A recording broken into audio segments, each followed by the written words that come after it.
إن الحمد لله نحمده ونستعينه ونستغفره ونعوذ بالله من شرور أنفسنا وسيئات أعمالنا من يهده الله فلا مضل له ومن يضلل فلا هادي له وأشهد أن لا إله إلا الله وحده لا شريك له وأشهد أن محمدا عبده ورسوله يا أيها الذين آمنوا اتقوا الله حق تقاته ولا تموتن إلا وأنتم مسلمون يا أيها الناس اتقوا ربكم الذي خلقكم من نفس واحدة وخلق منها زوجها وبث منهما رجالا كثيرا ونساء واتقوا الله الذي تساءلون به والأرحام إن الله كان عليكم رقيبا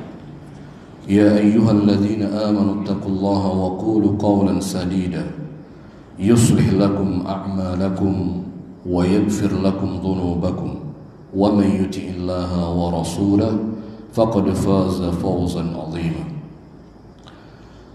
Amma ba'd, yang saya hormati dan saya muliakan segenap DKM Masjid Baitur Rahim, dan juga yang saya hormati dan saya muliakan para jamaah semua, jamaah Baitur Rahim rahimani wa rahimakumullah. Alhamdulillah, segala puji bagi Allah Azza wa Jalla yang dengan karunia dan nikmat serta taufiknya kita bisa kembali hadir di masjid yang mulia ini dan juga di majelis yang mulia, yang semoga apa yang kita niatkan dan kita kerjakan dalam kesempatan subuh ini Allah jadikan amal yang senantiasa diterima dan diberikan ganjaran yang sebaik-baiknya oleh Allah Subhanahu wa taala. Dan juga kita berharap semoga seluruh amal kita menjadi pemberat timbangan amal soleh kita kelak di mizannya Allah pada hari kiamat. Amin ya rabbal alamin. Jamaah yang cintai Allah Subhanahu wa taala, kita akan melanjutkan kajian tafsir kita, di mana kajian tafsir kita pada kesempatan subuh ini adalah tafsir surat Al-Buruj. Di mana surat Al-Buruj ini surat yang para ulama mengatakan termasuk surat Makkiyah, agar Nabi dan para sahabat untuk bisa lebih bersabar dan kemudian menjadi ringan ujian yang mereka dapatkan saat itu, maka Allah Subhanahu wa taala menurunkan surat Al-Buruj ini sebagai untuk mengambil ibrah bahwasanya orang-orang terdahulu sebelum mereka, bahwa orang-orang beriman sebelum mereka pun diuji oleh Allah Subhanahu wa taala dengan ujian, dengan siksaan atas keimanan mereka yang lebih berat dari apa yang diterima oleh Allah, oleh Nabi sallallahu alaihi wasallam dan para sahabat. Ya, maka Allah turunkan surat Al-Buruj. Yang dimana dalam surat Al-Buruj ini itu mengkisahkan tentang bagaimana orang-orang yang beriman dalam mempertahankan keimanannya. Ya, dalam mempertahankan akidah mereka, keimanan mereka kepada Allah Subhanahu wa taala, itu mendapatkan siksaan, yang mendapatkan ujian yang begitu beratnya, yang mungkin belum pernah dialami oleh Rasulullah dan para sahabat. Ya.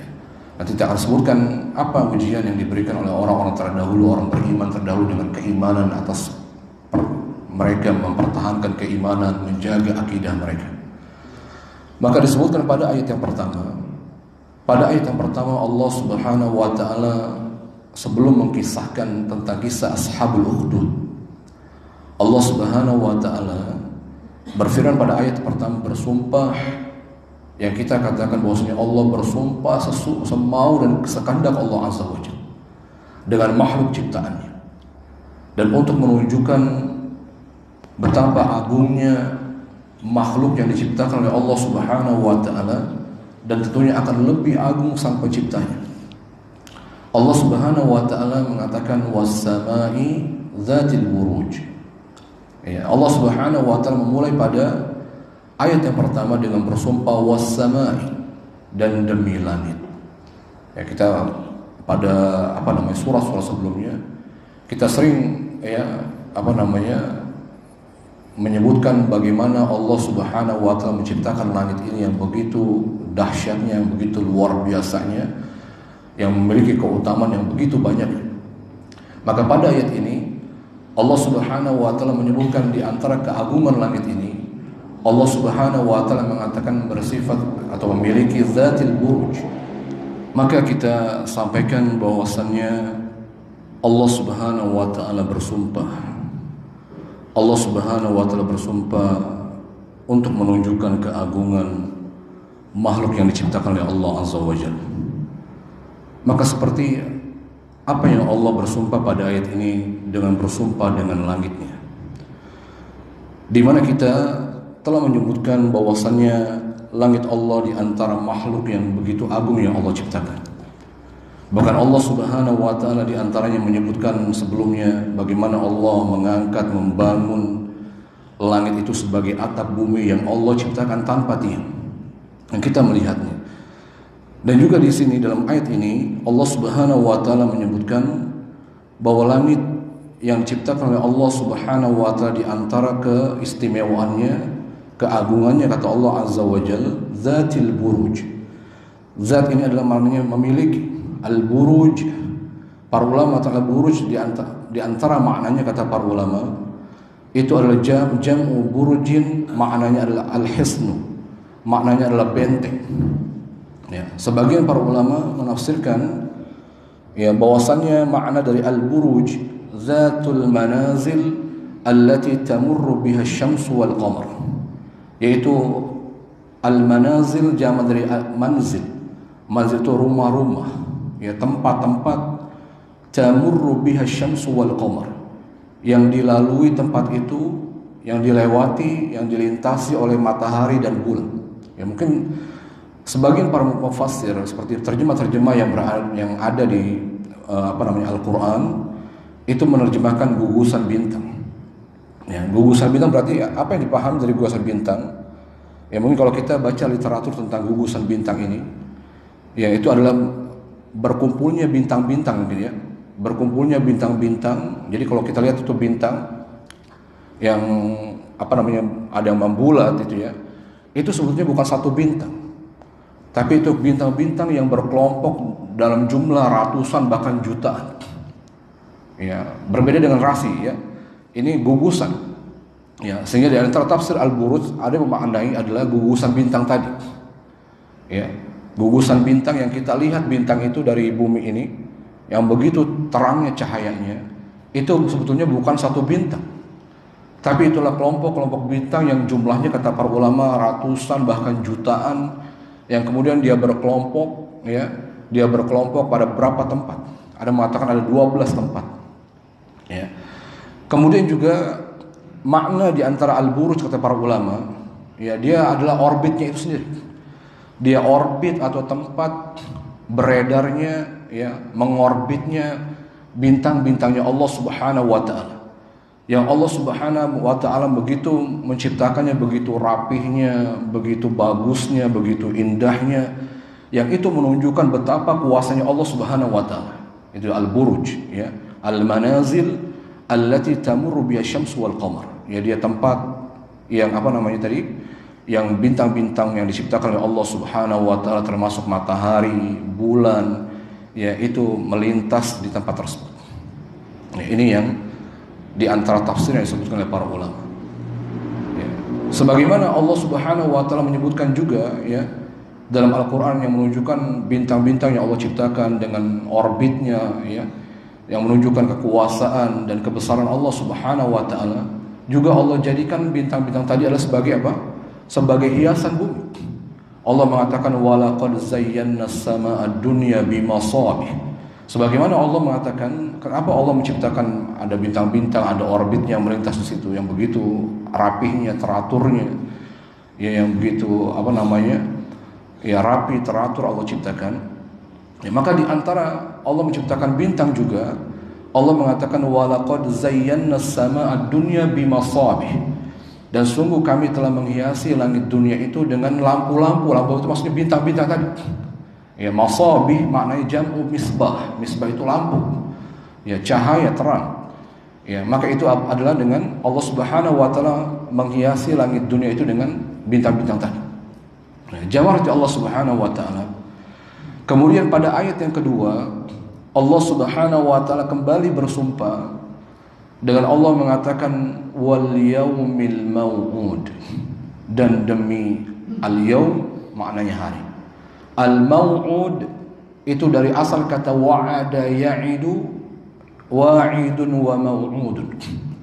Mau'ud ini adalah dari asal kata wa'ada ya'idu, artinya menjanjikan atau berjanji. Adapun mau'ud dia adalah ismul maf'ul, ya, yang maknanya adalah dijanjikan. Berarti ketika Allah Subhanahu wa taala mengatakan wal yaumil mau'ud, dan demi hari yang dijanjikan oleh Allah Azza wa Jalla. Hari apa itu? Hari kiamat maksudnya. Maka tafsirnya kata para ulama, yang dimaksud dengan sumpah Allah pada ayat yang kedua, ya, dan demi hari yang dijanjikan, itu maknanya wa yaumil qiyamati alladzi wa'ada Allahul khalqa ay yajma'ahum fihi, yaitu hari kiamat kata Allah. Ya, maksudnya adalah hari kiamat yang Allah Subhanahu wa taala menjanjikan kepada makhluknya untuk mengumpulkan mereka pada hari itu kata para ulama. Ya. Bukankah kiamat adalah sesuatu yang dijanjikan oleh Allah Azza wa Jalla. Ya. Dan Allah Subhanahu wa taala nantinya akan memastikan bahwa kiamat itu pasti dan terjadi, dan betul-betul Allah Subhanahu wa taala membangkitkan semua manusia dari kuburnya dan dikumpulkan oleh Allah yang disebut dengan al-mahsyar. Al-mahsyar ya, padang. Kita biasa menyebutnya dengan padang mahsyar ya. Padang itu apa sih? Padang, tempat yang luas ya, padang itu ya, lapangan. Ya, maka mahsyar maknanya dari asal kata hasyara yahsyar. Maknanya adalah mengumpulkan. Ya, mahsyar itu tempat dikumpulkan maksudnya. Ya.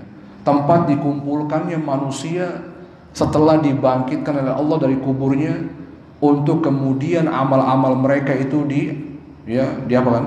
Ya, ditimbang, dihisab, kemudian dia dibalas, dan kemudian diputuskan oleh Allah Subhanahu wa taala dari amal-amal yang tadi ditimbang, diganjar oleh Allah Subhanahu wa taala, apa kemudian mereka ditempatkan di surga atau dalam neraka Allah Azza wa Jalla. Ini dia ya.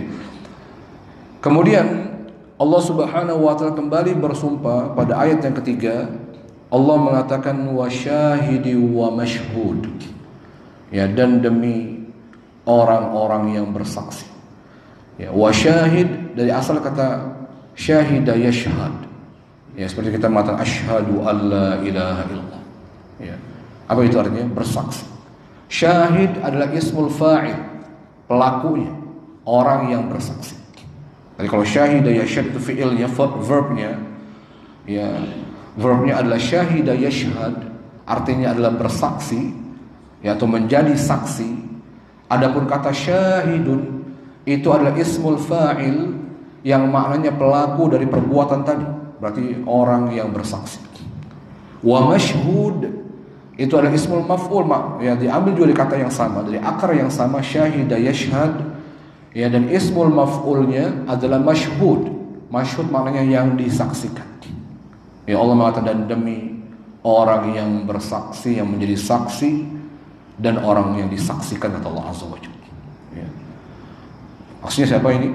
Semua makhluk, semua manusia, bukankah ketika diciptakan oleh Allah Subhanahu wa taala, mereka menjadi saksi atas perbuatan orang-orang yang ada di sekitarnya. Ya, bukan kita menjadi saksi antum, misalnya saya menjadi saksi antum semuanya menurut ilmu agama Allah di rumah di Baitur Rahim ini. Ya, ana menjadi saksi. Dan ana juga disaksikan sama antum. Sebagai anak antum pun disaksikan oleh ana. Begitu ya, syahid wa masyhud. Ya. Maka Allah Subhanahu wa taala bersumpah, ya, dan demi semua yang menjadi saksi. Ya. Dan semua yang disaksikan kata Allah Azza wa Jalla. Ya, jadi kita mau melari dari mana, semuanya menjadi saksi kita. Sebagaimana kita disaksikan oleh banyak makhluk. Ya, kalau kita mau misalnya berdusta, berbohong, banyak saksi-saksi yang menyaksikan kita berbuat.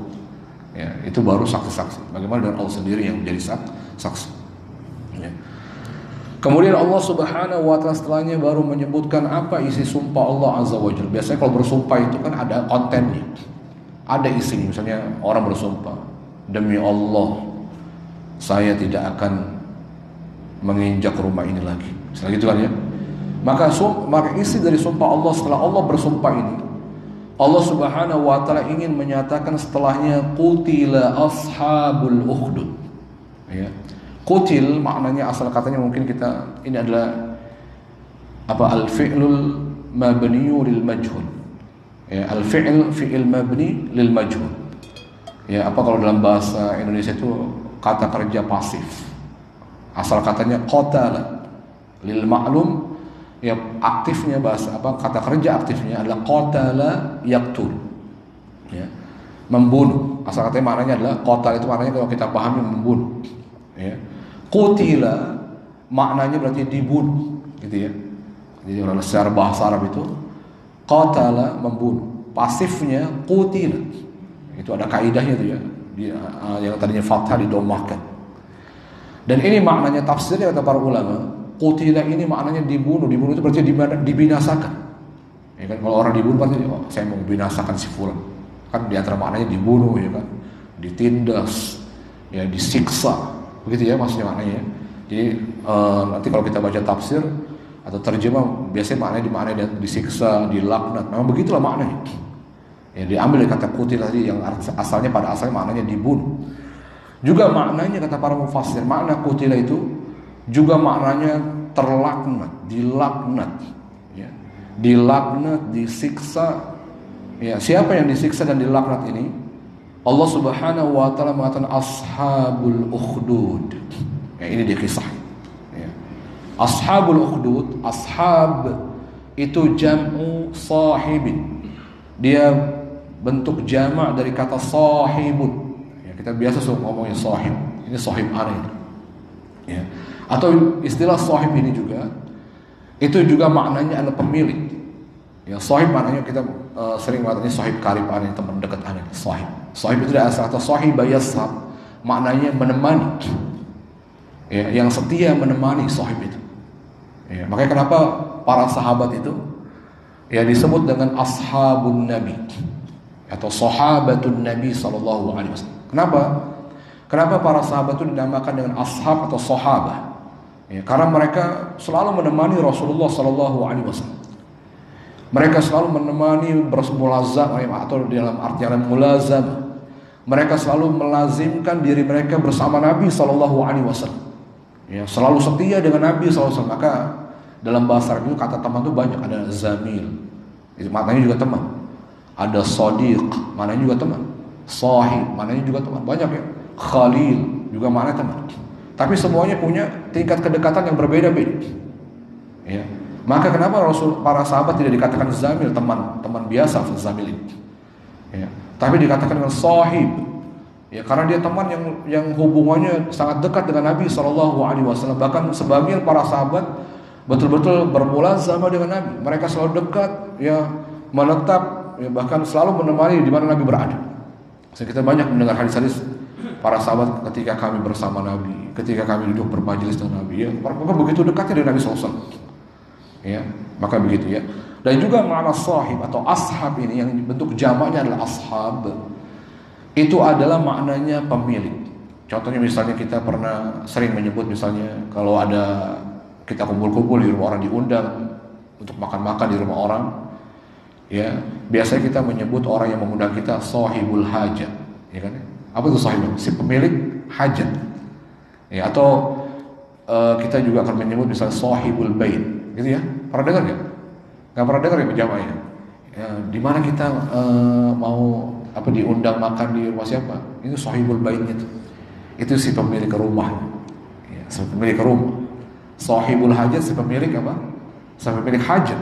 Yang punya hajat siapa? Itu bahasa Arabnya sahibul hajat. Itu biasa istilah itu sekarang menjadi populer, bahkan menjadi suatu yang biasa kita lafalkan, yang kita ucapkan untuk menyebut orang yang mengundang kita namanya sahibul bait, sahibul hajat ya. Nah ini. Maka ashabul ukhdud, kenapa dikatakan ashabul ukhdud? Karena dia pemilik parit. Al-ukhdud maknanya parit-parit. Parit itu apa parit? Lobang ya. Parit itu lobang yang besar. Ya. Kenapa dikatakan oleh Allah Subhanahu wa taala mereka disebut oleh Allah dengan ashabul ukhdud? ya, si pemilik parit.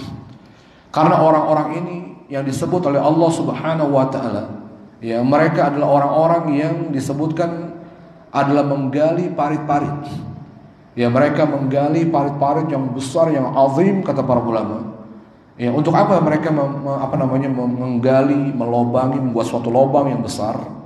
Itu dalam rangka li ta'dzibil mu'minin, untuk menyiksa orang-orang beriman saat itu. Ya. Mereka buat parit, ya, mereka dalam rangka untuk menyiksa, ya, orang-orang beriman dengan cara bagaimana? Allah menyebutkan pada ayat berikutnya, an-nari dzatil waqud, kata Allah. Parit yang an-nar, yang berapi, kata Allah Subhanahu wa taala. Yang api, yang dibakar, kayu bakar di dalam parit itu, ya, dengan api, ya, kemudian dia membakar, ya, dia menyala-nyala, kata Allah Subhanahu wa taala. Yang kemudian apa? Orang-orang beriman kemudian dilemparkan, diceburkan ke dalam api itu. Ya, jadi dibuat parit, ya. Kemudian disediakan al-waqud, bahan bakarnya, kayu bakarnya. Lalu dinyalakan dengan api, dibakar itu kayu bakarnya. Lalu orang beriman yang mempertahankan keimanannya saat ditawar, sebelumnya ditawar dulu. Ya, sebelumnya ditawarkan dulu kalau mau keluar dari keimanan. Kalau dia mau meninggalkan keimanannya, dia tidak lagi menyembah Allah Subhanahu wa taala, menyembah sebagaimana mereka menyembah Tuhan-tuhannya. Mereka dibebaskan dari siksaan itu. Ya, tapi banyak orang-orang beriman mempertahankan keimanan, masya Allah. Ya, mereka mempertahankan keimanannya, yang kemudian mereka diceburkan ke parit tersebut yang telah menyala apinya, siap membakar melahap mereka. Masya Allah, lempar orang beriman. Masya Allah. Itu pernah gak dapat siksa? Gak pernah kita dapat siksa. Ya, ini tadi kita katakan, kenapa Allah mengisahkan kisah Ashabul Ukhdud yang begitu siksa yang mereka dapatkan tidak seperti apa yang dialami oleh para sahabat ketika mereka juga disiksa oleh orang-orang kafir Quraisy. Ya, ketika mereka disiksa, mendapatkan siksaan, mendapatkan gangguan, ya, bahkan mereka pernah diboikot Nabi dan para sahabat sampai nggak bisa makan berhari-hari, makan sekedarnya, makan daun-daunan dan seterusnya. Maka siksaan yang didapatkan oleh Nabi SAW dan para sahabat tidak seberat, ya, yang diterima dan didapatkan oleh para orang-orang yang saat itu diceburkan ke dalam parit yang telah siap membakar mereka.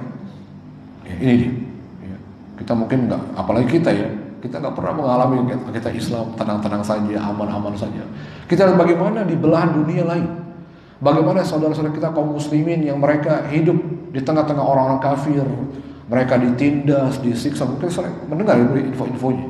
Kita dengar berita-beritanya bagaimana kaum muslimin itu, ya, dengan keimanannya, dengan akidah yang mereka pertahankan, dengan agama Islam yang mereka jalankan.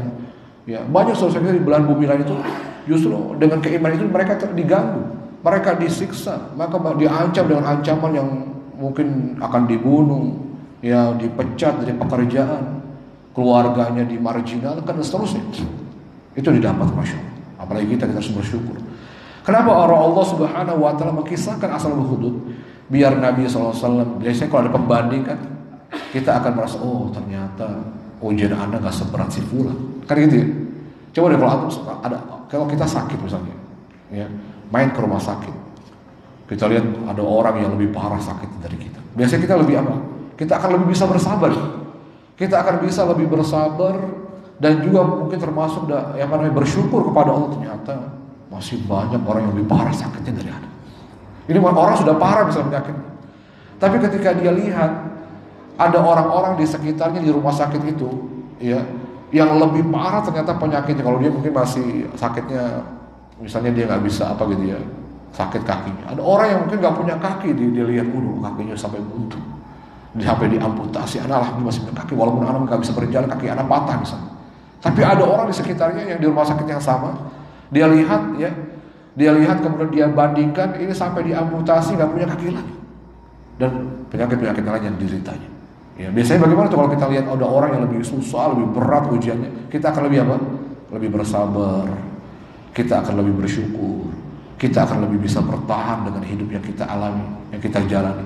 Maka begitulah maksud Allah Subhanahu wa taala mengisahkan Ashabul Ukhdud kepada Nabi dan para sahabat. Oh ternyata kita nggak seberat ujiannya dengan mereka. Ya. Begitu ya jemaah, ya.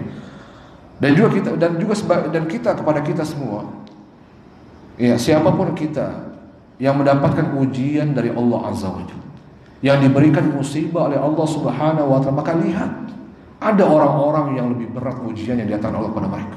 Kalau mereka bisa bersabar, kalau mereka bisa mempertahankan keimanan dan ujian yang seberat itu, kenapa kita tidak bisa? Karena gitu ya Pak ya. Kenapa kita nggak bisa bertahan dalam ujian yang mungkin jauh lebih ringan ujian kita saat ini dan keimanan kita? Ya, bukanlah kita beriman di negara kita aman-aman, nggak pernah ada yang menindas kita, nggak ada yang mengajak kita, awas saya besok kalau masih Islam saya bunuh, nggak ada kan Pak? Ada yang pernah diteror, ya, dengan keislamannya hari ini, dengan keimanan yang kita pertahankan, dengan ibadah yang kita jalankan, antum mendapat ujian sampai diteror, sampai mau dibunuh, nggak ada. Ya, alhamdulillah. Ya. Atau ujian-ujian yang lain, kita juga belajar ya, musibah yang kita dapat, misalnya kita punya sakit, ya. Lihat ada orang yang lebih sakit parah dari kita. Ya. Apalagi kalau kita kembali kepada hadis-hadis Nabi SAW, itu akan sangat membuat kita menjadi orang yang sabar, orang yang akan lebih tenang hidupnya. Ya, bagaimana Nabi pernah mengatakan, inna asyaddan nasi bala'an al-anbiya thumma amsal. Nabi SAW mengatakan, sungguhnya bala, kata Nabi, sungguhnya bala, ujian, musibah yang paling berat di antara manusia, kata Nabi SAW, al-anbiya, para nabi. Kita ini gak seberapanya dengan ujian para nabi. Kemudian setelahnya, ya. Dan semakin berat ujian seorang, itu semakin menunjukkan levelnya di sisi Allah Azza wa Jalla. Jadi kita harus tahu, jamaah sekalian, ini kabar gembira. Ya, biar kita sabar, kita bertahan, kita kuat.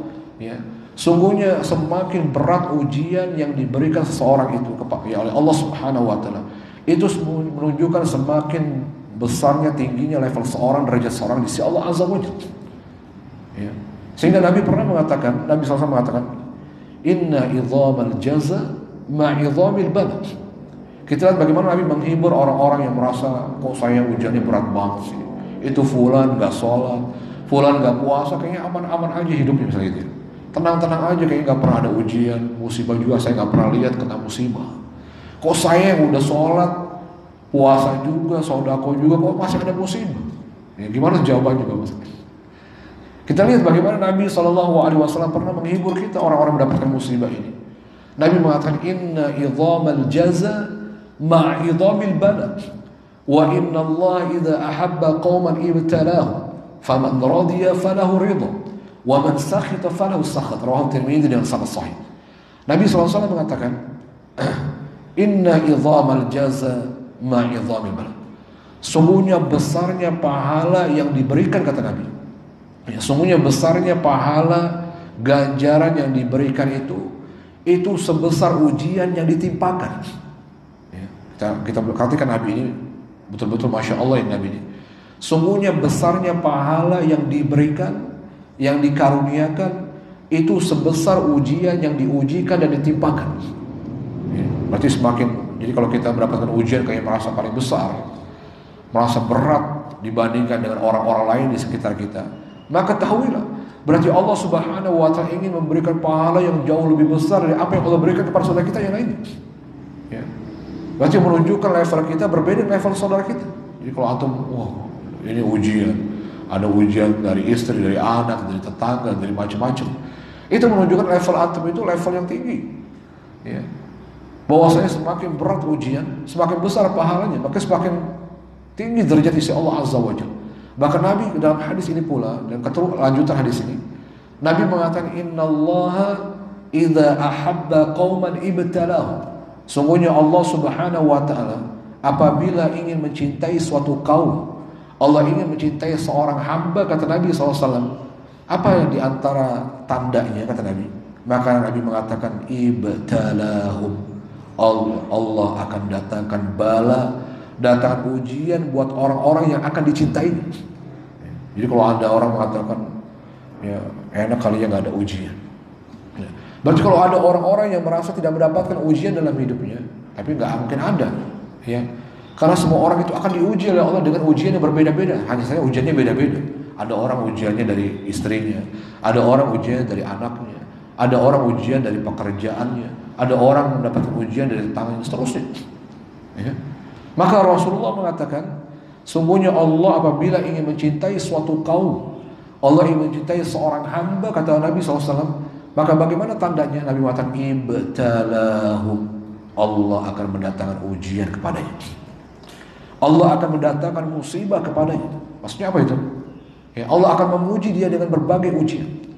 Allah akan memuji baginya dengan berbagai musibah yang menimpanya. Apakah dengan ujian itu, dengan musibah itu dia tetap bersabar, dia tetap istiqomah menjalankan ketaatan kepada Allah? Kan ada orang kalau dikasih ujian, aduh capek deh, ana udah sholat nih, nggak usah sholat aja percuma. Ana udah sholat masih musibah terus. Fulan nggak sholat lancar rezeki, kan gitu ya. Ini bahaya. Ya, ini karena ketidaktahuan mereka bahwasanya ujian itu ada tanda kecintaan Allah kepada seorang hamba. Ya, Allah ingin mengangkat derajatnya. Allah ingin memberikan pahala yang begitu besarnya buat orang ini. Ya, bahkan menghapuskan dosa ujian itu musibah. Ya, kalau kita katakan sampai kapan ujian itu diberikan oleh Allah? Ya, kita jawab adalah sampai kita bertemu Allah, sampai kita meninggal, kata Nabi. Nabi mengatakan dalam hadis sahih yang lainnya, Nabi mengatakan la yazalul bala bil mu'min wal mu'mina fi nafsihi wa waladihi wa mali hatta yalqa Allah wa ma alaihi khati'ah. Rawahu Tirmidzi. Dengan sanad sahih. Nabi mengatakan la yazalul bala. Kalau ada orang bertanya, ujian Allah itu sampai kapan sih? Kok saya kayaknya nggak pernah berhenti ya, ujian dan musibah yang menerpa saya. Ini sampai kapan? Kalau kita sudah sholat, kita sudah berusaha untuk beribadah, kita berusaha mengerjakan perintah Allah, meninggalkan yang dilarang oleh Allah Azza wa Jalla. Kok kayaknya musibah itu nggak pernah berhenti, ada aja musibahnya, kan gitu Pak ya? Maka kita jawab dari hadis ini. Nabi mengatakan la yazalul bala bil mu'min wal mu'minah. Kata Nabi SAW, la yazal. Makna la yazal itu maknanya kata para ulama senantiasa, terus menerus, nggak akan pernah berhenti. Ya. Makna la yazal itu maknanya terus menerus, senantiasa. Ya, bala itu kata Nabi SAW, kan bala menjadi bahasa gitu, oh, kena bala tuh fulan, kan gitu. Bala itu musibah ya. Wah, kemarin saya kena bala, ya, kampung saya kena bala gitu. Itu bala maknanya sebetulnya maknanya dari asal ibtala, maknanya bala itu ujian, musibah. Ya, maka Nabi mengatakan musibah, ujian, bala kata Nabi itu senantiasa, kata Rasulullah, terus menerus akan ditimpakan, diujikan kepada orang yang beriman, laki-laki maupun wanita, kata Nabi. Ya. Nabi mengatakan, ya apa yang Allah timpakan, berupa apa saja yang Allah timpakan pada orang beriman, ujian-ujian tadi yang gak akan pernah berhenti, terus menerus ditimpakan pada orang beriman ini. Nabi mengatakan fi nafsih, Allah berikan ujian bala itu kepada seorang mukmin yang berkaitan dengan diri, langsung menimpa dirinya. Ya. Ada apa dengan sakit, ya, yang itu berhubungan langsung dengan diri. Kemudian juga Allah kadang memberikan ujian kepada seorang mukmin, ya fi nafsi wa waladihi, kepada anaknya atau keluarganya. Anaknya mungkin dia nggak diuji, dia sehat. Tapi Allah Subhanahu wa taala kadang memberikan ujian kepada seorang mukmin, mungkin dirinya nggak diuji, tapi Allah buat ujian itu dari sisi yang lain. Anaknya narkoba, ujian apa? Ya. Jadi kita jangan kemudian mengklaim ada orang misalnya anak narkoba, wow, mungkin bapaknya dulu narkoba, kan gitu, kita biasa gitu ya. Bisa jadi itu ujian. Bukankah para nabi itu yang juga diuji dari keluarganya? Bagaimana Nabi Nuh alaihissalam dengan anaknya nggak soleh? Apakah kemudian kita katakan, oh Nabi Nuh mungkin dulu nggak soleh kali dia, mungkin dia dulunya preman, makanya anaknya jadi preman gitu ya? Ya, tidak selalu, tentunya tidak selalu. Memang umumnya mungkin begitu kali ya. Jadi kan seperti pepatah kita, ya apa namanya, buah itu tidak akan pernah jatuh dari apa? Dari pohonnya. Itu kaidah umum. Tapi sangat memungkinkan ada orang-orang yang justru sebaliknya. Ada orang soleh diuji dengan anak-anaknya nggak soleh. Mungkin apa tidak? Sangat mungkin. Kenapa nggak mungkin? Telah terbukti semuanya. Telah ada sejarahnya. Ya, telah ada faktanya.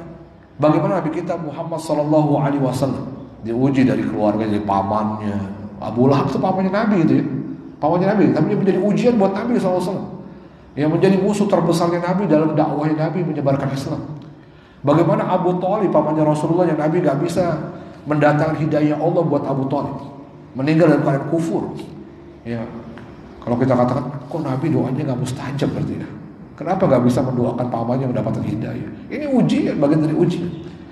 Ya, kalau kita katakan pastinya doa Nabi mustajab. Nabi Nuh alaihissalam seorang nabi yang juga doanya harusnya mustajab. Kalau dia minta anaknya soleh, harusnya soleh. Tapi Allah jadikan anaknya menjadi ujian bagi hidupnya. Nabi Lut alaihissalam, ya bagaimana diuji dari istrinya? Istrinya lesbi, istrinya suka sama wanita. Apakah itu bukan ujian jemaah? Ya, dan yang diuji siapa? Orang-orang beriman. Ya, untuk menunjukkan kelas keimanannya. Jawab Allah Subhanahu wa taala. Ya, maka Nabi mengatakan ada orang diuji dengan dirinya, dengan keluarganya, anak-anak istrinya. Ada orang yang diuji kata Nabi, wa malih. Ada orang yang juga didatangkan ujian oleh Allah Subhanahu wa taala pada hartanya. Dikasih sedikit harta, kerja di PHK, ya usaha bangkrut misalnya, gagal terus, jatuh bangun, itu ujian. Dipitnah, akhirnya di PHK dikeluarkan dan seterusnya, itu ujian. Ya, sampai kapan kata Nabi SAW? Nabi mengatakan hatta yalqallah. Kalau ada bertanya, sampai kapan itu ujian diberikan Allah? Kalau oke lah terus menerus. Ya, tapi akan ada waktu, ada batasnya gitu kan kita bertanya. Maka Rasul memberikan batasnya. Rasul memberikan batasnya kapan tuh ujian berakhir kata Nabi hatta yalqallah. Sampai orang mukmin itu bertemu Allah. Bertemu Allah berarti di mana itu? Ya, mati berarti, meninggal dunia berarti. Ya, berarti sampai seorang mukmin itu berhenti ujiannya kalau dia meninggal dunia. Sampai nanti dia bertemu Allah sama kata Nabi wa ma alaihi khati'ah, dan tidak ada satu dosa pun yang ada padanya. Tidak ada satu dosa pun yang dia bawa ketika dia menghadap Allah Azza wa Jalla. Kenapa itu? Ya, ini menunjukkan apa? Menunjukkan musibah demi musibah yang Allah timpakan kepada seorang mukmin dalam hidupnya sampai dia meninggal dunia. Itu Allah jadikan sebab dosa-dosanya digugurkan oleh Allah Azza wa Jalla. Subhanallah. Ya. Jadi harusnya kalau kita melihat hadis ini, kita enak kan, oh iya Masya Allah, Alhamdulillah anak dikasih musibah. Barangkali anak ini banyak dosanya, Allah gugurkan dosa. Kan gitu harusnya kan? Ya kan? Harusnya gembira banget. Gembira. Ya, lihat bagaimana Nabi SAW pernah menjenguk seorang sahabiah yang bernama Ummul Ala. Apa yang pertama kali Nabi ucapkan ketika bertemu Ummul Ala yang sakit? Ummul Ala sedang sakit ya. Beliau mengatakan, ya, indama kuntu maridah, ya, adani Rasulullah sallallahu alaihi wasallam wa ana maridah. Kata Ummul Ala, Nabi pernah menjenguk saya. Nabi pernah menjenguk saya ketika saya sakit, kata Ummul Ala. Maka saat itu ketika Nabi datang, maka yang pertama kali diucapkan Nabi SAW apa itu? Abshiri ya Ummul Ala. Abshiri itu maknanya apa? Gembira. Gimana nih? Orang sakit, ya. Nabi jenguk orang sakit. Itu yang diucapkan Nabi kepada orang sakit ini, kata Nabi apa? Abshiri. Bergembiralah engkau wahai Ummul Ala. Kira-kira pernah gak antum kalau orang sakit suruh gembira? Alhamdulillah kamu sakit, senang harusnya kan, gak mungkin kayak gitu. Ini Nabi, lihat Nabi. Kenapa Nabi mengungkapkan ini? Kenapa Nabi mengatakan demikian, menyuruh Ummul Ala yang sedang sakit itu disuruh untuk gembira, untuk bahagia dari penyakitnya? Apa kata Nabi? Ya, kenapa Nabi mengatakan demikian? Ya, inna maradhash syaitan, inna maradhal, kata Nabi, ya, sungguhnya Allah Subhanahu wa taala, ya, abshir ya Ummul Ala, ya, sungguhnya penyakit, ya, sungguhnya penyakit yang kau derita ini, dengannya Allah Subhanahu wa taala ingin menghapuskan dosa-dosa kamu wahai Ummul Ala. Masya Allah. Ya, Allah ingin menghapuskan dosa-dosa orang-orang yang sakit. Ya, maka Nabi SAW bergembira. Ya, ini yang dikatakan Nabi SAW ketika menyebut Ummul Ala. Jawab Allah Subhanahu wa taala. Maka kalau kita melihat orang-orang yang dibawa seperti Nabi, kenapa dikisahkan dengan Ashabul Ukhdud? Biar Nabi melihat ternyata ujian yang diterima oleh Nabi dan para sahabat saat itu tidak seberat ternyata. Tidak seberat sebagaimana yang dialami oleh orang-orang yang disiksa oleh Ashabul Ukhdud. Ya, yang mereka dimasukkan ke dalam parit, ya, yang telah dinyalakan apinya siap membakar mereka. Ya. Kemudian yang lebih parah dari itu, ya, ini orang-orang mukmin ini saat dibakar di dalam parit tersebut, itu mereka betul-betul dilecehkan. Ya, kalau mungkin dibakar kemudian ditinggalkan mungkin selesai gitu ya. Ini apa yang dilakukan oleh orang-orang ashabul ukhdud ini? Idhum 'alaiha qu'ud. Ketika mereka ini, kata Allah, ketika mereka itu duduk di dekat atau di sisi parit itu. Jadi mereka menyaksikan, menunggu. Ya. Sambil menghinakan, ya, diceburkan. Lalu mereka duduk menyaksikan. Ya, mereka qu'ud maknanya mereka duduk, ya, idhum 'alaiha qu'ud. Ya, idh maknanya ingatlah. Ya, hum ketika mereka, maksudnya ingatlah ketika mereka ini, kata Allah Subhanahu wa taala, 'alaiha qu'ud. Ya, di atas parit, maksudnya di sisi parit, ya, kan lubang, mereka berkeliling di parit itu. Ya, mereka duduk gitu, ya. Mereka duduk melihat, menyaksikan orang-orang yang mereka siksa. Ini kan berarti mereka ingin melecehkan, disyukurin gitu, ya. Atau untuk dalam rangka menghinakan orang-orang mukmin yang mereka siksa. Ya. Bahkan juga Allah menyebutkan pada ayat berikutnya, wahum 'ala ma yaf'aluna bil mu'minina syuhud. Wahum 'ala ma yaf'alun. Dan mereka ini, kata Allah Subhanahu wa taala, 'ala ma yaf'alun, atas apa yang mereka perbuat bil mu'minin, terhadap orang-orang mukmin, syuhudun. Mereka betul-betul menjadi saksi, menyaksikan orang mukmin disiksa. Mereka buat parit sendiri, mereka bakar dengan kayu bakar, menyalakan api, mereka lempar orang-orang mukmin ke dalamnya, lalu mereka duduk di parit dan mereka menyaksikan. Ya, mereka menyaksikan, mereka lihat, ya, mereka hinakan orang mukmin, ya, saat itu. Ya, maka begitulah yang dilakukan oleh ashabul ukhdud ini. Apa alasannya? Apa alasannya begitu kejam dan kejinya ashabul ukhdud ini? Ya, orang-orang kafir saat itu yang menyiksa orang-orang mukmin, orang-orang yang beriman kepada Allah, yang menjalankan ketaatan kepada Allah, beribadah hanya kepada Allah Subhanahu wa taala. Mereka tidak mau berbuat syirik kepada Allah, sebagaimana kesyirikan yang dilakukan oleh ashabul ukhdud, sebagaimana kekufuran yang dijalani oleh orang-orang ashabul ukhdud ini. Ya, apa alasan mereka membakar, menyiksa dan begitu kejamnya ini? Maka Allah mengatakan, wa ma naqamu minhum. Wa ma, pada ayat berikutnya Allah mengatakan, wa ma naqamu minhum illa ayyuminu billahil azizil hamid. Allah mengatakan, wa ma naqamu minhum. Dan mereka tidak menyiksa. Naqamu artinya mengazab, menyiksa. Ya. Tidaklah mereka ini ashabul ukhdud, orang-orang kafir ini, kata Allah, mereka menyiksa orang-orang mukmin itu pada saat itu dengan begitu kejamnya, begitu kejinya perbuatan mereka dalam menyiksa, ya, orang-orang mukmin saat itu dengan alasan apa? Illa ayyuminu billah, kecuali dikarenakan mereka betul-betul beriman kepada Allah, kecuali karena keimanan mereka kepada Allah Subhanahu wa taala, semata-mata karena mereka mempertahankan akidah mereka, mempertahankan untuk tetap menjalankan perintah Allah Subhanahu wa taala, tidak mau berbuat syirik kepada Allah Azza wa Jalla. Karena mereka ditawarkan dari awal, kalau mau mereka meninggalkan ibadah mereka kepada Allah dan mau menyembah tuhan-tuhan yang mereka sembah, maka akan dibebaskan dari siksa tersebut. Ya. Tapi maka masya Allah mereka mempertahankan keimanan mereka. Mereka tidak ada masalah untuk disiksa. Mereka rela, mereka ridho demi mempertahankan keimanan mereka kepada Allah Azza wa Jalla, untuk disiksa walaupun yang paling berat yang mereka akan terima. Subhanallah. Ya, masya Allah jamaah ini. Ya. Karena Allah mengatakan, ya, illa ayyuminu billah, karena alasannya mereka beriman kepada Allah. Ya, mereka mempertahankan keimanannya kepada Allah Azza wa Jalla. Ya.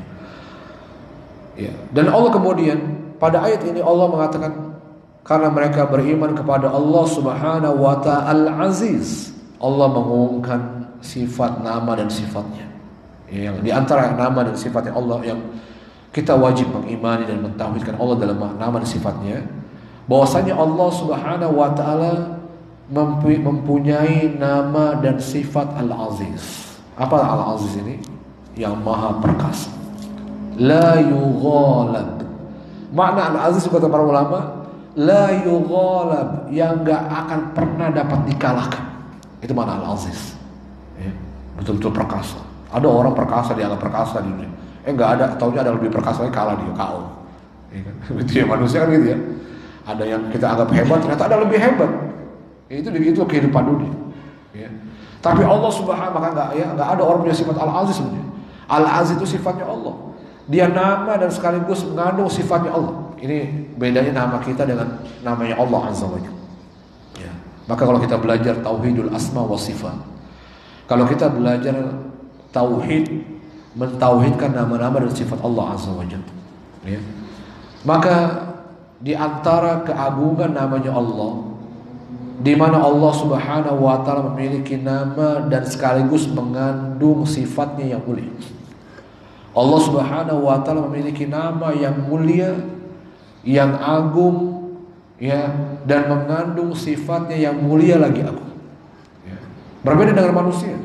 Manusia banyak namanya bagus-bagus namanya, tapi namanya sama sekali nggak mewakili, nggak mengandung sifatnya. Ada namanya orang yang namanya sabar, tapi sukanya marah-marah tiap hari, marah, orang dimarahin, orang dicaci maki misalnya.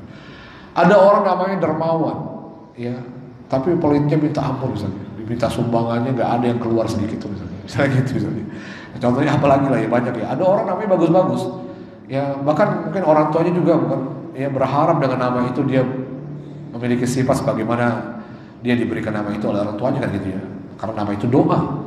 Tapi faktanya banyak kita mendapatkan nama-nama yang bagus itu sama sekali nggak mewakili, ya, apa namanya, nama yang diberikan tersebut. Artinya dia nggak bersifat sebagaimana namanya. Tapi Allah Azza wa Jalla memastikan bahwasanya Allah memberikan nama terhadap dirinya, menetapkan nama terhadap dirinya, itu menunjukkan sekaligus sifatnya Allah Azza wa Jalla yang mulia. Kalau Allah Azza wa Jalla betul aziz. Allah itu Rahim, penyayang, betul-betul sayang kepada hambanya. Mungkin kalau nggak sayang, ada orang berbuat maksiat, Allah binasakan langsung. Allah nggak tangguhkan itu siksanya, Allah langsung hancurkan, Allah langsung siksa. Tapi Allah biarkan dulu, mungkin barangkali nanti dia bertobat kepada Allah. Mungkin suatu saat dia akan beristighfar, dia minta ampun, dia sadar dari kemaksiatannya. Ya, kalau bisa kan, kalau Allah mau gimana Pak? Kalau Allah tidak punya sifat Rahim, mungkin kalau ada orang yang menentang Allah, melanggar aturan Allah, tidak menjalankan perintah Allah, ya, dia mengerjakan justru yang diharamkan Allah, mungkin kalau Allah mau dihancurkan hari ini. Kalau Allah punya sifat Rahim, ya, Allah binasakan hari ini juga. Tapi Allah kadang-kadang Allah tangguhkan dulu. Allah datangkan peringatan yang mungkin lebih ringan, ya, biar dia sadar kembali ke jalan Allah Azza wa Jalla. Ya. Kemudian Allah juga mensifati dirinya Al-Hamid. Ya, Al-Hamid artinya yang kalau kita terjemahkan yang maha terpuji. Ya. Apa ini maksudnya Allah memiliki sifat? Nah, Allah punya nama Al-Hamid. Ya, berarti Allah punya nama Al-Hamid dan Allah memiliki sifat yang maha terpuji. Ya. Ini maksudnya kata para ulama, Al-Hamidu fi aqwali wa af'ali wa awsafi, yaitu yang maha terpuji dalam ucapan-ucapan Allah, dalam firman-firmannya, wa af'ali, dan Allah maha terpuji dalam perbuatan-perbuatannya, wa awsafi, dan semua sifat-sifatnya Allah maha terpuji. Ya. Perbuatan Allah bisa. Kenapa Allah, kalau Allah maha terpuji, mungkin kita akan mengatakan, kalau Allah datangkan musibah, bukankah musibah itu sesuatu yang jelek, yang Allah orang gak suka dengan musibah?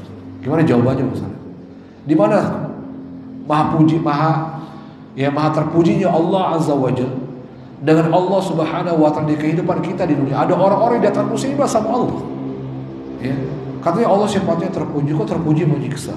Kok terpuji mendatangkan musibah? Gimana jawabannya Bapak saya? Gimana kita menjawab? Ya, harusnya kalau terpuji kan nggak ada sedikit pun. Kalau orang-orang kita lihat, oh orang itu Masya Allah ya baiknya minta. Saya nggak pernah lihat orang itu marah-marah. Saya nggak pernah lihat orang itu mencaci maki, memukul, menzalimi orang. Berarti terpuji gitu ya. Tapi kita lihat sifat Allah Subhanahu wa taala, Allah muttaqin, Allah syadidul iqab, Allah maha pedih siksanya. Kenapa di sisi lain Allah juga punya sifat seperti demikian? Apakah itu tercela bagi Allah Subhanahu wa taala? Tidak. Bukankah Allah ketika mendatangkan musibah buat seorang hamba, bukankah yang lahir dari musibah itu adalah hikmah dan kebaikan yang banyak? Ya, betul. Ya. Kenapa Allah datang musibah kepada kita? Barangkali Allah Subhanahu wa taala, kita sudah semakin lalai dari Allah, kita semakin jauh dari perintah Allah, banyak perbuatan maksiat yang kita lakukan. Allah datangkan musibah kepada kita itu karena Allah sayang. Ya, karena Allah Subhanahu wa taala ingin agar hambanya kembali kepada Allah. Allah ingin menegur dia. Kan kalau menegur itu sayang bukan? Kalau ada anak kita narkoba, kita tegur. Anak kita ngerokok, nah jangan ngerokok, nah bahaya. Itu bagusan kamu. Itu menegurnya orang tua itu sayang apa dia jahat sama kita? Dulu kalau kita kecil misalnya, atau anak-anak kita lah. Ya. Bukankah teguran yang kita berikan kepada anak kita yang mungkin dia melanggar, dia melakukan perbuatan yang tidak baik, Itu adalah ekspresi orang tua karena sayangnya kepada anaknya. Maka begitu pun Allah Subhanahu wa taala. Berarti musibah itu yang mungkin bagi kita anggap itu keburukan, sesuatu yang jelek. Tidak ada yang jelek dan buruk bagi Allah Azza wa Jalla. Semuanya akan melahirkan kebaikan. Dengan musibah orang kembali taat kepada Allah. Dengan musibah orang itu meninggalkan maksiat. Dengan musibah orang itu akan semangat dia beribadah kepada Allah, mendekatkan diri kepada Allah Azza wa Jalla. Maka itulah Allah Maha terpuji dari semua ucapan, perbuatan, dan sifat-sifatnya. Kemudian Allah Subhanahu wa taala juga menyebutkan sifatnya alladzi lahu mulkus samawati wal ardi. Ya, Allah yang lahu yang memiliki, alladzi yang. Ya Allah lah alladzi yang lahu baginya, yang miliknya kata Allah Subhanahu wa taala mulkus samawati wal ardi. Kerajaan yang ada di langit dan di bumi. Semuanya adalah kerajaan Allah, kekuasaannya Allah Azza wa Jalla. Semuanya dibawa kekuasaan Allah Subhanahu wa taala. Allah malikud dunya wal akhir. Allah raja dunia dan raja akhirat. Ya, siapa yang mau melawan kekuasaan Allah Azza wa Jalla?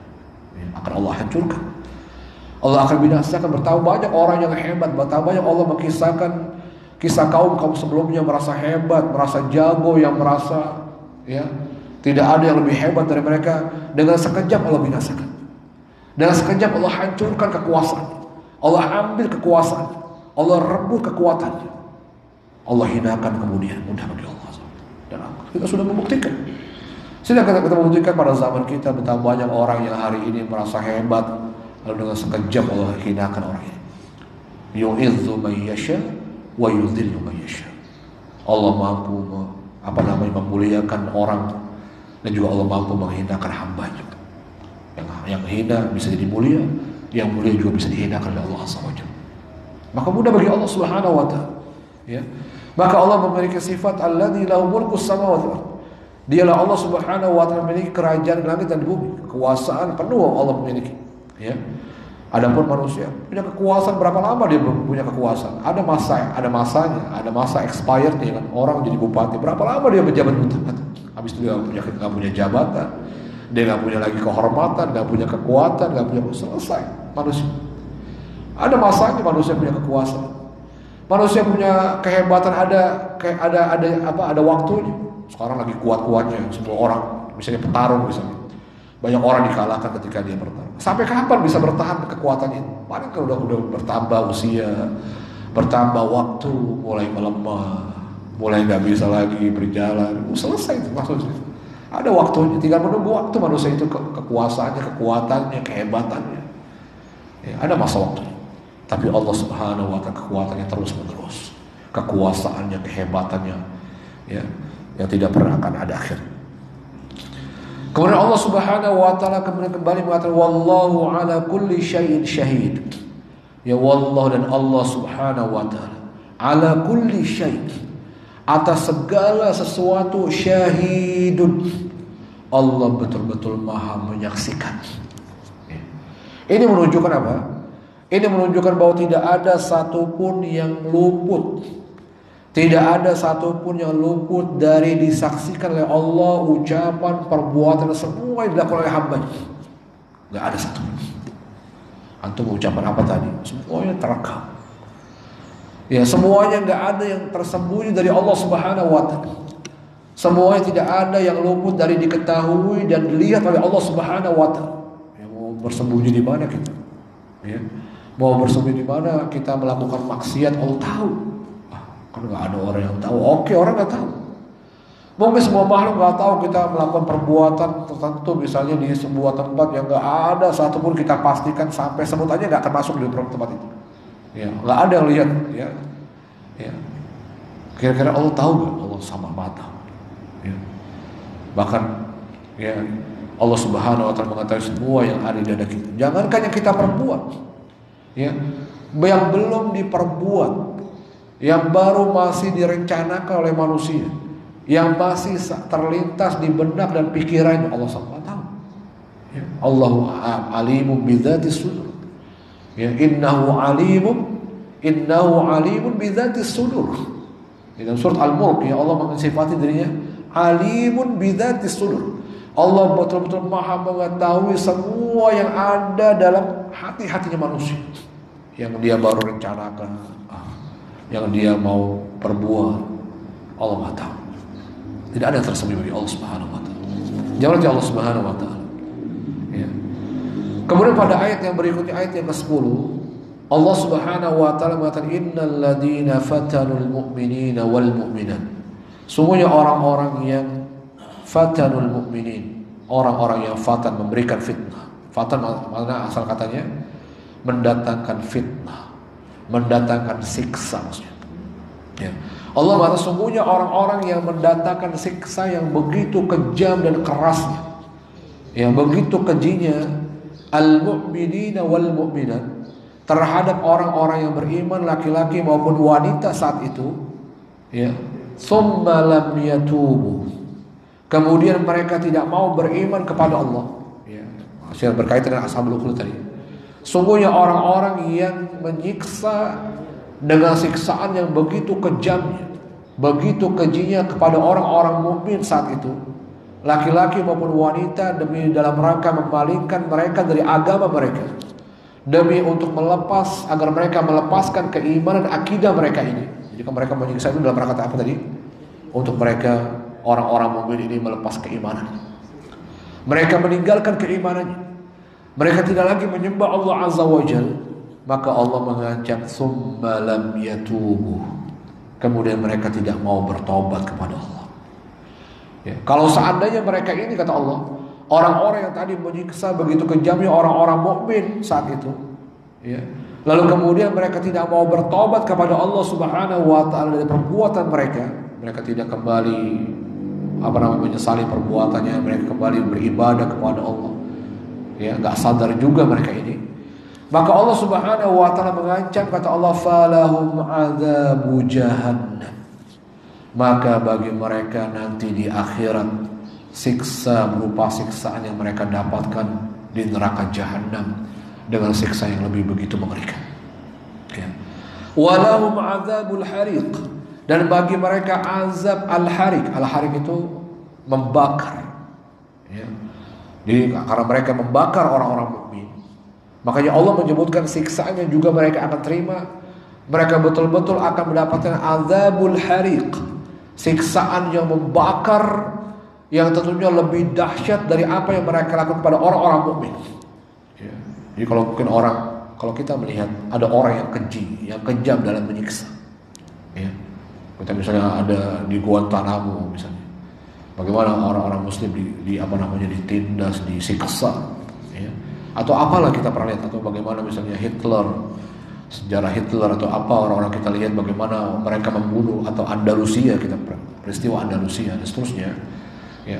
Bagaimana orang-orang mukmin yang dibunuh, disiksa, bahkan ditusuk dari palanya sampai keluar dari duburnya, ya. Kita pernah lihat, pernah tahu ini, ya.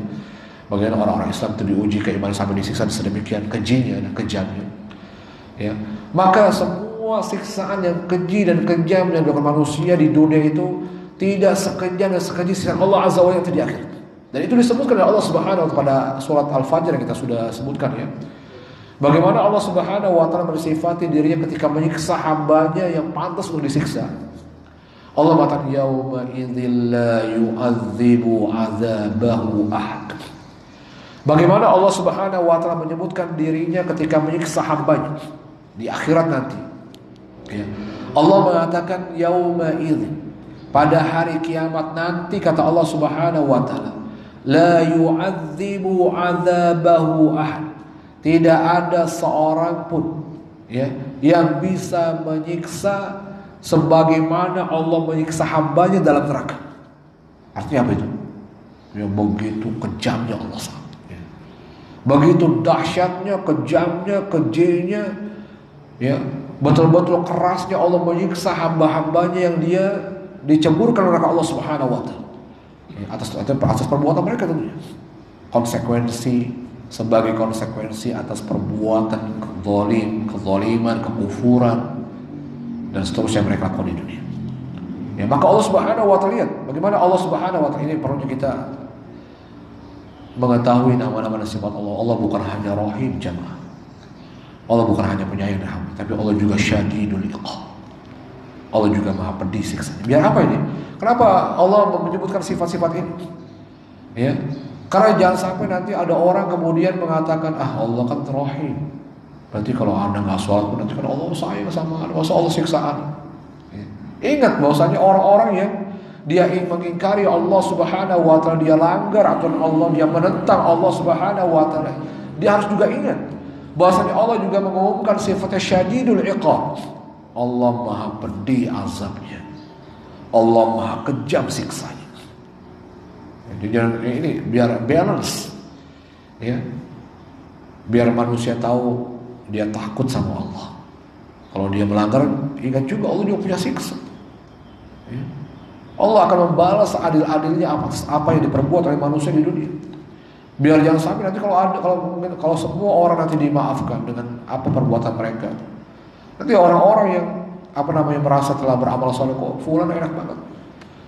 Dia berbuat maksiat, dia berbuat syirik kepada Engkau ya Allah, kemudian terbebaskan dari azab-Mu ya Allah. Kan begitu nanti. Maka Allah akan seadil-adilnya. Kenapa amal-amal itu dihisab, diproses, diperiksa, kemudian harus ditimbang, lalu ada balasannya. Ya. Itu dalam rangka Allah menegakkan keadilan seadil-adilnya kepada hambanya. Ya, Allah yang menegakkan keadilan. Biar jangan sampai ada orang yang merasa terdolimi oleh keputusan Allah Azza wa Jalla. Walaupun Allah bisa saja berbuat sesukanya. Ya. Sebagaimana nanti pada akhir ayat ini Allah menyebutkan fa'alul lima yurid. Allah maha berbuat sekandak dan semaunya. Allah gak ditanya dengan perbuatannya, tapi semua kita ditanya dengan perbuatan kita. Ya, Allah gak akan ditanya. Ya. Kalau kita ditanya, kalau kita berbuat akan ditanya. Kita akan mempertanggungjawabkan semua perbuatan ucapan kita. Tapi Allah berbuat sesuka hati. Allah berbuat semau Allah Subhanahu wa taala. Allah berbuat sekandaknya.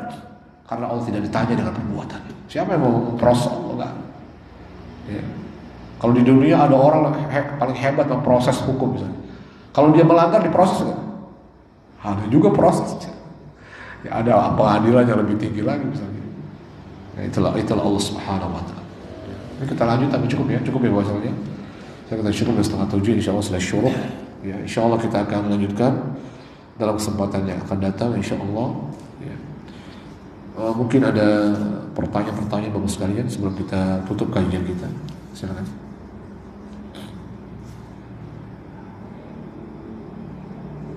Silakan. Waalaikumsalam warahmatullahi wabarakatuh.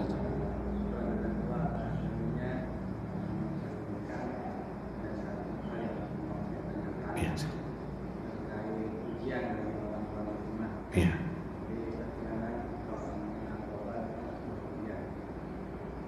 Apa bedanya ujian sama azab?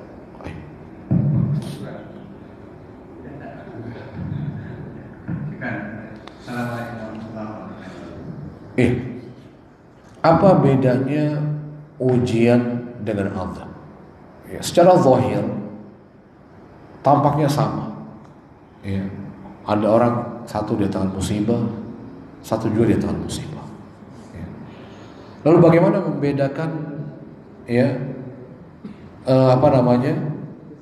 kalau yang satunya ini betul-betul musibah dan betul-betul musibah sebagai ujian, ini musibah sebagai azab itu ya, azab.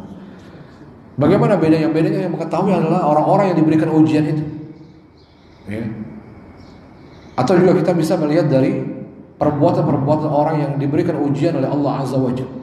Kalau misalnya orang kafir dengan kekufurannya, ya seperti misalnya kisah-kisah kaum-kaum sebelumnya, seperti kaum Tsamud, kaum 'Ad, Fir'aun dan kaumnya, ya. Yang kemudian didatangkan oleh Allah Subhanahu wa taala musibah. Ya, Allah tenggelamkan Fir'aun. Itu musibah bukan? Musibah. Ini kira-kira kalau bagi Fir'aun ini ujian, ya. Kalau ujian berarti belum final. Ya. Karena memungkinkan dengan didatangkan musibah sebagai ujian itu, orang itu bisa tersadarkan kembali ke jalan Allah, dia selamat dari musibah itu. Ya. Itu ya belum final, misalnya orang dapat musibah, dengan itu diharapkan dia bisa kembali kepada Allah SWT. Ya. Tapi ada orang yang telah jadi sebelum orang itu didatangkan musibah sebagai azab baginya, itu sebelumnya didatangkan musibah sebagai ujian. Ya. Jadi ada orang sebelum ada orang berbuat maksiat. Allah datangkan musibah dulu sebagai ujian. Diuji dulu, apakah dengan itu dia sadar, dia mau kembali kepada Allah Subhanahu wa taala, dia mau bertobat kepada Allah. Ya. Ternyata nggak mempan juga misalnya. Allah datang musibah dengan level berikutnya, nggak juga mempan. Bahkan Allah datang musibah yang kemudian mengazabnya. Ya, yang nggak ada kesempatan orang ini untuk kembali bertobat kepada Allah, maka itu sebagai siksa, berarti azab itu, berarti azab. Bagaimana Allah membinasakan, mengazab, Allah datangkan musibah sebagai azab bagi kaum-kaum yang telah diingatkan oleh Allah Azza wa Jalla, yang kemudian mereka tetap ngeyel, mereka tetap mendustakan nabi-nabi yang diutus kepada mereka, mereka juga tetap tidak mau beriman kepada kitab-kitab yang Allah turunkan dan seterusnya itu. Ya, berarti yang semacam ini modelnya, ini apa berarti apa? Ini azab. Ini azab. Ya. Jadi kalau ada orang sudah datangkan musibah demi musibah, tapi tidak menyadarkannya, tidak membuat dia kembali kepada Allah Subhanahu wa taala, tidak membuat dia kemudian berhenti dari maksiat yang dilakukannya, dari pengingkarannya, dari kekufurannya, ya. Lalu kemudian didatangkan musibah, maka boleh jadi itu adalah azab yang kemudian dia tidak punya kesempatan lagi untuk kembali kepada Allah Subhanahu wa taala. Maka itu azab itu. Ya. Tapi ya, ada musibah-musibah yang sebagai ujian. Wabil sebagai orang-orang beriman tentunya. Maka bagi orang-orang yang beriman tentunya, musibah yang Allah Subhanahu wa taala berikan tentunya adalah ujian. Teguran dari Allah Azza wa Jalla. Ya, teguran dari Allah Subhanahu wa taala, ya, atau untuk menguji keimanannya, untuk dia diangkat derajatnya oleh Allah Subhanahu wa taala. Dia kok orang beriman, dia baik, dia saleh, dia taat sama Allah. Kok ada musibah? Musibah, ujian. Nah, berarti kalau seperti itu berarti ujian. Ya, berarti itu ujian untuk mengangkat mengangkat derajatnya untuk ke derajat yang lebih tinggi. Ya, atau Allah ingin menghapuskan mungkin orang beriman ini ada sebagian amal-amalnya ternyata amal-amal yang buruk, perbuatan maksiat. Bukankah orang beriman itu orang yang bukan suci dari dosa, jamaah? Ya kan? Siapa yang mengatakan orang yang beriman itu orang yang suci dari dosa? Tidak ada. Ya. Bahkan dipastikan ya orang-orang yang beriman itu adalah orang-orang yang tidak pernah terlepas dari dosa. Ya. Sebagaimana Allah Subhanahu wa taala ketika menyebutkan ashabul jannah, ketika Allah menyebutkan penghuni surga Allah Azza wa Jalla, lalu Allah menyebutkan di antara sifatnya, di antara karakteristik penghuni surga Allah Azza wa Jalla dalam surat Ali Imran ya, ayat 135, Allah Subhanahu wa taala mengatakan walladzina idza fa'alu fahishatan aw dhalamu anfusahum dzakarullaha fastaghfiru lidzunubihim wa man yaghfiru dzunuba illa Allah wa lam yusirru 'ala ma fa'alu hum ya'lamun. Allah pernah menyebutkan ketika Allah menyebutkan surga itu ya uiddat lil muttaqin. Surga itu Allah sediakan buat orang-orang yang bertakwa kepada Allah. Orang bertakwa, orang beriman, orang yang beramal saleh. Ya. Apakah mereka dalam perbuatannya, dalam amal saleh mengerjakan mereka bersih, suci dan sama sekali ya tidak sama sekali berbuat amal-amal yang buruk? Maka tidak. Itu dibuktikan Allah ketika menyebut para penghuni surga yang tadi disebut oleh Allah al-muttaqin tadi. Lalu Allah kemudian menafsirkan siapa mereka ini sesungguhnya. Allah mengatakan di antara sifat mereka ternyata kata Allah walladzina idza fa'alu fahishatan. Dan mereka adalah kata Allah para penghuni surga ini kata Allah mereka ini adalah kata Allah ya idza fa'alu fahishatan. Apabila mereka melakukan perbuatan yang jahat. Ya, fahisha kata para ulama dosa besar al-kabair. Apabila mereka melakukan perbuatan dosa-dosa besar, au dzalamu anfusahum atau mereka mendolimi diri mereka, dzalamu anfusahum kata para ulama dosa-dosa kecil. Jadi maknanya apabila orang-orang penghuni surga ini mereka berbuat dosa besar atau dosa kecil, bagaimana sifat mereka? Allah mengatakan dzakarullah. Mereka segera melihat Allah Azza wa Jalla. Fastaghfaru lidzunubihim. Mereka segera meminta ampun, beristighfar kepada Allah atas dosa-dosa yang mereka kerjakan kata Allah Azza wa Jalla. Fastaghfaru wa may yaghfiru dzunuba illa Allah. Karena mereka meyakini tidak ada yang bisa mengampuni dosa mereka. Tidak ada tempat kembali mereka untuk bertobat dan meminta ampun kecuali hanya kepada Allah Subhanahu wa taala. Wa lam yusirru ala ma fa'alu hum ya'lamun. Dan mereka tidak kembali melakukan dosa-dosa yang mereka telah bertobat darinya.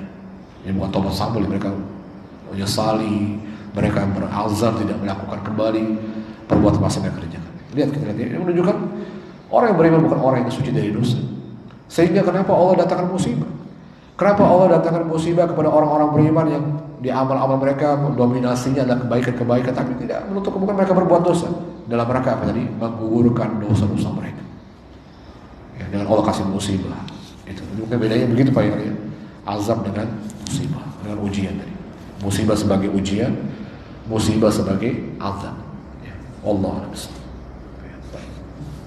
Cukup mungkin ya, kalau ada yang ada lagi Pak Ustaz. Silakan.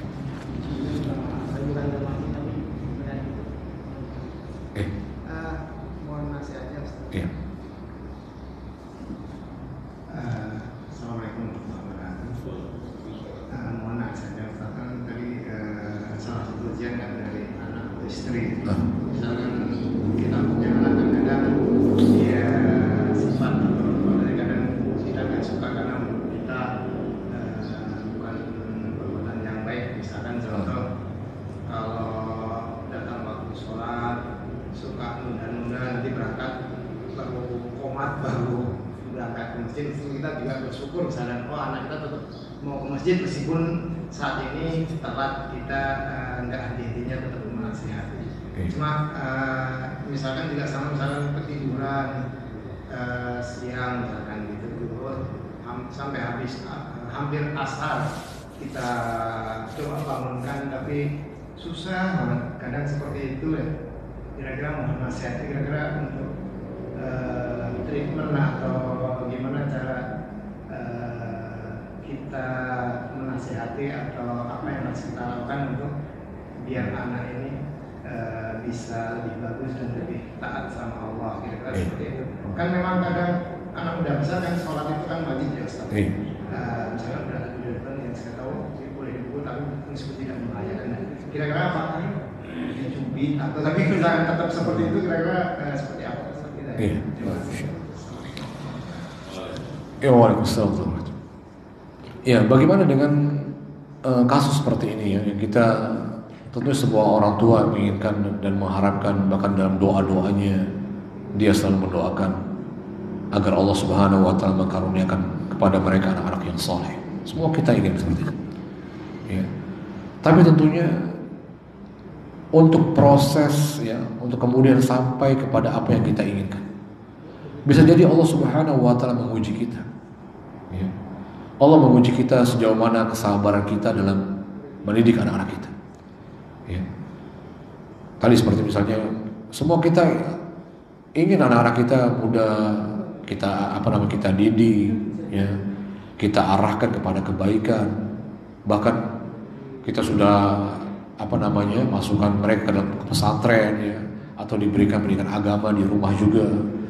Tapi terkadang ya ada sebagian kita justru mendapatkan ujian dari sisi ini. Ya, pertama adalah kita melihat ada sebagai ujian pasti. Ya. Kita juga sebagai orang tua diuji oleh Allah Azza wa Jalla. Sebagaimana tadi Nabi mengatakan bahwasanya ujian kepada seorang mukmin itu Allah Subhanahu wa taala mungkin tidak timpakan kepada dirinya. Mungkin dia sudah istiqomah, dia sudah mungkin dalam perintah-perintah Allah, tidak perlu mendapatkan perintah, dia dengan ikhlas, dengan mudah. Ya, tapi Allah Subhanahu wa taala menguji kita di sisi yang lain. Dan tadi sisi keluarga kita. Ya, ini anak saya udah saya pesantren Ustaz. Anak saya udah saya ajar, udah saya didik, ya sudah datangkan guru agama atau dia sudah belajar juga di masjid dan seterusnya. Tapi kok ya belum berubah. Ya. Tapi kok tidak seperti yang diharapkan. Sholatnya harus disuruh juga, walaupun dia ke masjid juga. Ya, dari sisi ini pertama adalah kita, ya ini adalah ujian buat para orang tua untuk dia bersabar, ya kan? Untuk dia bersabar, bukankah ya tadi yang kita kembali pada ujian-ujian tadi mendatangkan kebaikan, mendatangkan pahala, menggugurkan dosa, itu yang kita ingat. Ya, untuk kita tidak akan tidak menjadi putus asa, patah arang, kemudian akhirnya putus asa, udahlah, yang penting saya udah ingatkan. Kan biasanya ada orang tua begitu. Kadang-kadang ada orang tua itu ya karena merasa sudah berkali-kali mengingatkan anaknya untuk sholat, ya untuk berbuat baik, meninggalkan maksiat. Kemudian ya karena sudah berapa kali dia mengingatkan, kemudian dia putus asa. Udahlah, yang penting dia udah besar, udah dewasa. Ya saya udah cukup 2 kali, terserah kamu deh. Ya, apakah seperti tidak sebetulnya? Ya apakah seperti ini orang tua? Tidak. Ya, jadi semuanya butuh proses. Ya, semuanya butuh proses. Proses itulah yang sebetulnya itulah yang diberikan nilai oleh Allah Azza wa Jalla.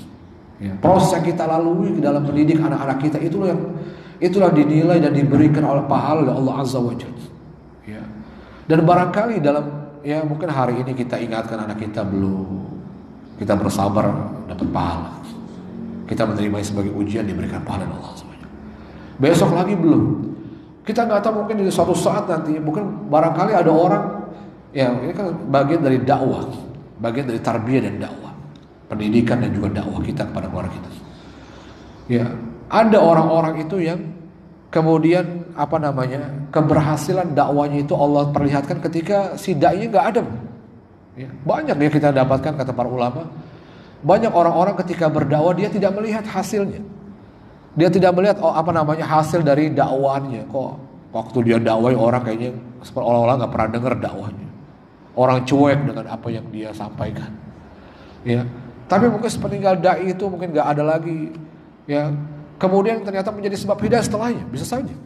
Atau mungkin anak-anak itu tadinya awalnya ketika diperintah sama orang tuanya hari itu dia mungkin dia nggak mau, bahkan sampai orang tuanya meninggal dia dalam keadaan seperti itu. Tapi ketika meninggal, ya, maka ada suatu saat nanti Allah akan tunjukkan dia. Wah, Masya Allah, dulu orang tua saya itu akan dia sadar, dulu orang tua saya itu sebenarnya Masya Allah baik ya. Saya disuruh sholat, saya begini-begini. Ya, bisa jadi seperti itu. Ya. Tapi intinya adalah, ya, mendidik anak kita yang butuh kesabaran. Ya, butuh sabar, butuh dengan hikmah. Apalagi mereka sudah dewasa. Kalau itu dewasa, apalagi sudah dewasa. Ya, walaupun Nabi memang menyuruh untuk memukul, ya. Nabi mengatakan muru auladakum bis-shalah wa hum abna'u sab'i sinin. Ya.